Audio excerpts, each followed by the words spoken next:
अब मैं एक छोटा सा बच्चा है, ये रक्षित आचार्य, ये लोकसभा अध्यक्ष जी के सामने शिव तांडव स्तोत्र बोला था, जिसको पढ़ना भी संभव नहीं है, उसको ये याद किया इस बच्चे ने।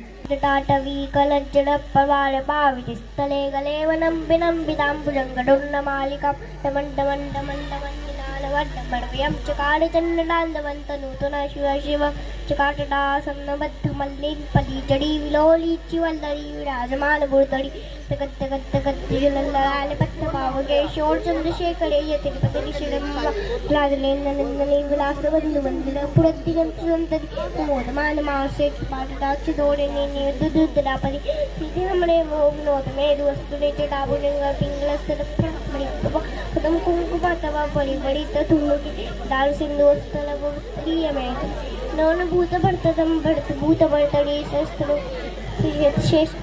बहुत बढ़िया। ये शायद आपको तो समझ में नहीं आएगा, वहां तो मंच पे इसने काफी तालियां बटोरी इस बालक ने। ये रक्षित आचार्य जिसने शिव तांडव सीखा है, मात्र 4 साल का ये बच्चा है। विद्यार्थी जो कक्षा न बीच में 2 मिनट और लेना चाहूंगा, आना। छोटे बच्चा है ये भी राम, इसने कृष्ण भगवान, जब भगवान कृष्ण दुर्योधन के पास जाते हैं और कहते हैं कि पांडव को समझाने जाते हैं कि भाई युद्ध करोगे तो महाभारत हो जाएगा, तो वो युद्ध रोकने के लिए कृष्ण भगवान अपने दुर्योधन की तरफ जाते हैं और क्या कहते हैं ये बच्चा सुनाएगा।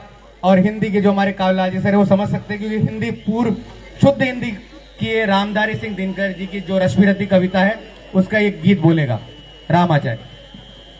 वर्षों तक वन में घूम घूम बाधा विन्नों को चूम चूम सधूप राम पानी पत्थर पांडव आए गुचोर इनकर सौभाग्य न सद्दिन सोता है, देखें आज ये क्या होता है।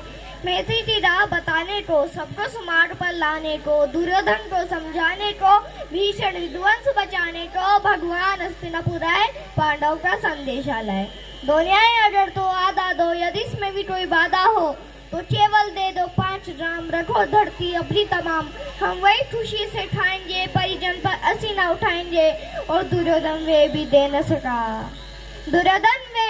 सका, आशीष समाज की ले न सका, उल्टे हरि को बांधने चला, जो था असाध्य साधने चला।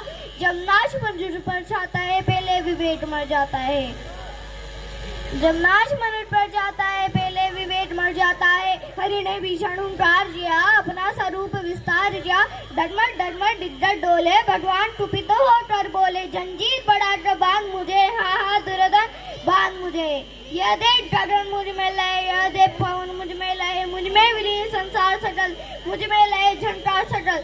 अमृत वो भूलता है मुझ में, संगार झूलता है मुझ में, उद्याचल मेरा दीत बाल बमंडल वक्षि स्थल विशाल, भुज परिबंध को दे रहे हैं, मैं नाग मेरु पट मेरे हैं, जो दीप्ते जो रहे नक्षत्र निधर, सबे मेरे मुख के अंदर। दृढ़ तो दिशा कान दे, मुझ में सारा ब्रह्मांड दे, शकोटि सूर्य शकोटि चंद्र शकोटि जिष्णु मन सिंधु मन, शकोटि जिष्णु ब्रह्मा महेश, शकोटि जिष्णु जलपति गणेश, शकोटि काल शकोटि दंत दल लोकपाल, जंजीर बड़ा साधिने, हाँ दुर्योधन बांधिने। यदि बांधना चाहे मन तो पहले बांधना गगन, सूने को सहा न सकता है, वो मुझे बांध क्या सकता है। मैं तेरा मूल न पहचाना तो ले, मैं भी अब जाता हूँ, अंतिम संकल्प सुनाता हूँ। याचना नहीं अब रण होगा, जीवन जय या कि मरण होगा, टकराएंगे नक्शा निधर, वर्षे की भूप वहनी पड़ल, पर शेष नाडा डोलेगा, विकराल काल मुखोलेगा। दुर्योधन रण ऐसा होगा फिर कभी नहीं जैसा होगा, भाई पर भाई टूटेंगे, वायस का सुख लूटेंगे, सौभाग्य मनुष्य फूटेंगे। आखिर तू भूषाए योगा, हिंसा का पर्दा योगा, हिंसवा सब लोग डरे, चुपते आधे बेहोश पड़े, केवल 2 नर नार गाते थे, दिदराज जो विदुर सुख पाते थे, अठार जो पंडित निर्भय दोनों पुकारते थे जय जय। बहुत बढ़िया। मैंने सोचा कि इतनी बड़ी कविता, बहुत बड़ी कविता है ये है राम, जो इसने, ठीक है ना, शायद समझ में आई होगी थोड़ी बहुत जिनको भी, है ना, कि पांडव जब कृष्ण भगवान के पास में युद्ध न हो, क्योंकि जब 2 देशों में युद्ध होता है या 2 कहीं भी, तो बहुत जनहानि होती है, उसको समझाने के लिए गए थे। और जब कहा था कि भाई सिर्फ 5 गांव ही दे दो, वो 5 गांव में भी दुर्योधन नहीं माना, क्योंकि अहंकारी था और पूरा कौरव के जो सारे पुत्र सब नष्ट हो गए थे। तो ये था राम।